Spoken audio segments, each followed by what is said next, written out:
ನೀವೆಲ್ಲರೂ ನಿಮ್ಮ ಚೈಲ್ಡ್ಹುಡ್ನಲ್ಲಿ ಖಡಕ್ ವಾಯ್ಸ್ ಕೇಳೇ ಇರ್ತೀರಾ.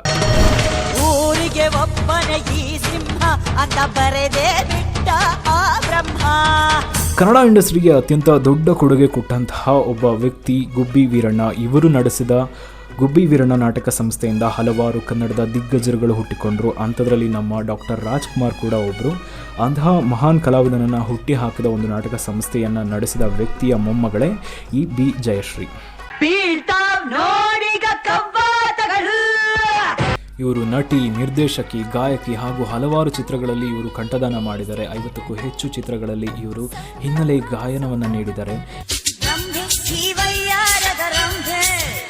ಇವರದ್ದೇ ಆದಂತಹ ಸ್ವಂತ ರಂಗಭೂಮಿ ತಂಡ ಕೂಡ ಇದೆ. ಅದರ ಹೆಸರು ಸ್ಪಂದನ ಅಂತ. 2009ರಲ್ಲಿ ಡಾಕ್ಟರೇಟ್ ಪದವಿ ಪಡ್ಕೊಳ್ತಾರೆ. 2010ರಲ್ಲಿ ರಾಜ್ಯಸಭಾ ಸದಸ್ಯ ಕೂಡ ಆಗ್ತಾರೆ. 2013ರಲ್ಲಿ ಇವರಿಗೆ ಪದ್ಮಶ್ರೀ ಅವಾರ್ಡ್ ಕೂಡ ಸಲ್ಲುತ್ತೆ. 2011ರಲ್ಲಿ ಅಬುದಾಬಿ ಚರಣೋತ್ಸವದಲ್ಲಿ ಇವರು ನಟಿಸಿದ ಸೌತ್ ಆಫ್ರಿಕನ್ ಚಿತ್ರಕ್ಕೆ ಇವರಿಗೆ ಬ್ಲ್ಯಾಕ್ ಪರ್ಲ್ ಎಂಬ ಒಂದು ಪ್ರಶಸ್ತಿ ಕೂಡ ದೊರಕುತ್ತೆ. ಅದು ಇಂಡಿಯಾದಲ್ಲೇ ಫಸ್ಟ್ ಒಬ್ಬ ವ್ಯಕ್ತಿ ಆ ಅವಾರ್ಡ್ನ ಪಡ್ಕೊಂಡಿರೋದು. ನಾವೆಲ್ಲ ಚಿಕ್ಕವರಿರಬೇಕಾದ್ರೆ ಒಂದು ಮೂವಿನಲ್ಲಿ ಇವರ ಆ್ಯಕ್ಟಿಂಗ್ನ ನೋಟಿಸ್ ಮಾಡಿರ್ತೀವಿ. ಅದು ಯಾವುದು ಅಂತ ಹೇಳಿದ್ರೆ ನಾಗಮಂಡಲ ಚಿತ್ರ.